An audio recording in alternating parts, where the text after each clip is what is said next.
Hello everyone. छठी JPSC के जो अभ्यर्थी हैं 326 जो फाइनल मेरिट लिस्ट में आ चुके थे, जिनका नाम आ चुका था, उनके लिए एक बुरी खबर है क्योंकि हाई कोर्ट ने छठी जेपीएससी के अंतिम परिणाम को किया रद्द। ठीक, जी हाँ, देखिए ये आज के पेपर में दिया हुआ है। वैसे जजमेंट तो कल ही आ चुका था।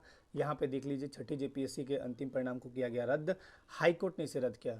छठी जेपीएससी शुरू से ही विवादों में रही। 2016 में जब नोटिफिकेशन आई थी, उस समय से लेकर अंतिम परिणाम तक इसके इनफैक्ट 2 बार मेरिट भी निकले, पीटी वाले रिजल्ट 2 बार निकले। उसके बाद कई इसमें उतार चढ़ाव आए। अंततः अभी मामला क्या था कि जो मेंस के जो मार्क्स थे, जो क्वालिफाइंग मार्क्स थे हिंदी इंग्लिश वाले, उसको ऐड किया गया और मेरिट बनाई गई। ऐसे में उन कैंडिडेट्स को या उन हम अधिकारी को बोले जो रिजल्ट में आ चुके थे, जिनको कैडर मिल चुका था, उनको थोड़ा सा दिक्कत हो सकता है। अब क्या होगा वो तो आने वाला टाइम बताएगा।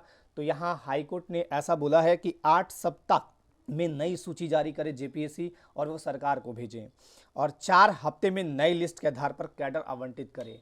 तो ऐसे में हो सकता है कुछ की नौकरी जा सकती है। तो अब इसमें क्या बोला जाए, हाईकोर्ट का ये आदेश है ना।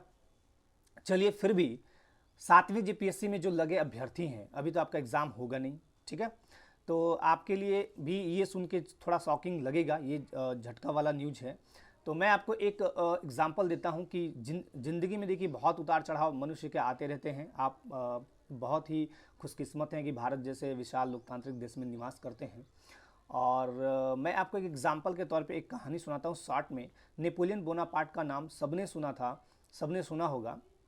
नेपोलियन बोनापार्ट, एक बार की बात है जब वो आल्प्स पर्वत की उस ओर, मतलब दूसरी ओर, आल्प्स पर्वत की दूसरी ओर जब वो राज्य को जीतने जा रहे थे, तो एक बूढ़ी महिला वहाँ जंगलों में लकड़ी चुन रही थी। उसने नेपोलियन बोनापार्ट को रोका और बोला कि तुमसे बड़े बड़े दिग्गज यहाँ पे आए, तुम तो दिखने में भी पतले दुबले दिखते हो, और यहाँ बड़े बड़े तुमसे बड़े बड़े महारथी सुरमा भोपाली आए और मुंह की खा के गिर पड़े। मुंह की खाना मतलब बुरी तरह हार जाना, ठीक है, कई तो निपट लिए, प्राण पखेरु कई के हो गए। नेपोलियन बोनापार्ट अगर उस दिन उस महिला की बात सुना होता तो वो इतना महान नहीं होता।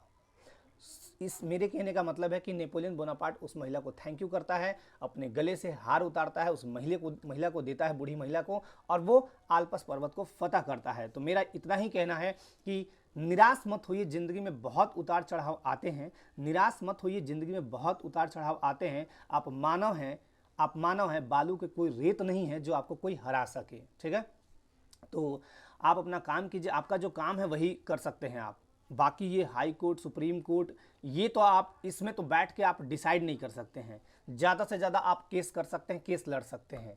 झारखंड हमेशा किसी भी, अगर मैं किसी भी एग्ज़ाम की बात करूं, 1-2 एग्ज़ाम को छोड़ दे, बाकी हमेशा कोई भी एग्ज़ाम होता है तो वो विवादों में जाता ही जाता है। खैर, इसके दौरान अगर आप सोचेंगे कि फिर तो कुछ हो नहीं रहा है, नौकरियां इस दौरान भी कई लोगों की हुई है, आपके आस पड़ोस में भी हुई है, लेकिन उनकी नौकरी कैसे हुई? क्योंकि वो इन सब लफड़ों में ना पड़ के अपने स्टडी को, अपने आप को मजबूत करने का प्रयास किए। अभी कोरोना काल में देखिएगा, आप अपने आप को जितना मजबूत कीजिएगा उतना ही बेटर है। अगर आप ये सोचते रहें कि कोरोना पता नहीं कब जाएगा, देश कुछ नहीं कर रहा है, प्रधानमंत्री कुछ नहीं कर रहे हैं, मुख्यमंत्री कुछ नहीं कर रहे हैं, तो आप धरे के धरे रह जाएंगे, आपके अंदर जंग लग जाएगा। तो जंग मत लगने दीजिए, अपनी पढ़ाई को, अपनी तैयारी को निरंतरता के साथ आगे ले जाइए। एक दिन बहुत अच्छा टाइम आपका आएगा।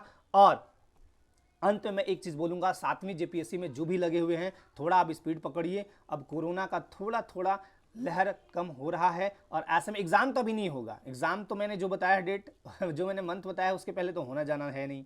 यानी मैंने बताया था जुलाई तक तो होगा नहीं, तो नहीं होगा। मेरे ख्याल से अगस्त तक भी नहीं हो, अगस्त के बाद। लेकिन आपको अब यहाँ से लग जाना है और अपनी तैयारी को आगे बढ़ाना है। तो आप निराश मत होइए, हताश मत होइए। कुछ घटनाएं होती हैं, बड़े बड़े शहरों में छोटी छोटी घटनाएं होती रहती हैं, तो इससे हताश नहीं होना है। जरूर आपका अच्छा दिन आएगा। चलिए, आज के लिए धन्यवाद, थैंक यू।